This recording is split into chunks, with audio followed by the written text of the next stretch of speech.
మీకెప్పుడు ఈ డౌట్ రాలేదా? మనం ఫోన్ పేలో ఎవరికైనా డబ్బులు కొడితే జస్ట్ మన అకౌంట్ నుంచి వాళ్ళ అకౌంట్ లో డబ్బులు పోతాయి, అంతే కదా? మరి దానివల్ల ఫోన్ పే వాడికి ఏం లాభం? అసలు ఫోన్ పే వాడికి డబ్బులు ఎక్కడి నుంచి వస్తాయి, ఎలా వస్తాయి? Let me talk about it. ఫోన్ పేకి మేజర్ గా 3 ఇన్కమ్ సోర్సెస్ ఉన్నాయి. అందులో ఫస్ట్ ఇది కమిషన్. మొబైల్ రీఛార్జ్ నుంచి కరెంట్ బిల్ వరకు మనం చేసే ప్రతి ట్రాన్సాక్షన్ మీద ఫోన్ పే వాడికి ఇంత% కమిషన్ ఉంటుంది.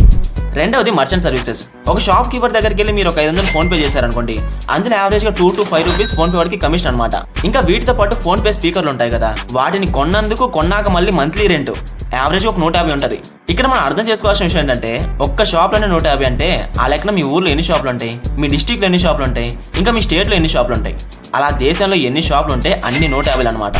మూడవది ఫైనాన్షియల్ సర్వీసెస్. ఇదే ఫోన్ పేకి మెయిన్ టార్గెట్. మీరు ఫోన్ పే ద్వారా ఇన్సూరెన్స్ తీసుకున్నా, మ్యూచువల్ ఫండ్స్ లో ఇన్వెస్ట్ చేసినా, గోల్డ్ తీసుకున్నా గానీ, లోన్స్ తీసుకున్నా గానీ ఆ కంపెనీస్ ఫోన్ పేకి భారీ మొత్తంలో కమిషన్ ఇస్తుంది. ఇంకా వీటన్నిటితో పాటు యాడ్స్ అని, ప్రమోషన్స్ అని ఇంకెన్ని డబ్బులు వస్తాయి మీరే ఊహించండి. వీడియో నచ్చితే తప్పకుండా లైక్ చేయండి. మరొక మంచి వీడియోతో మళ్ళీ కలుద్దాం.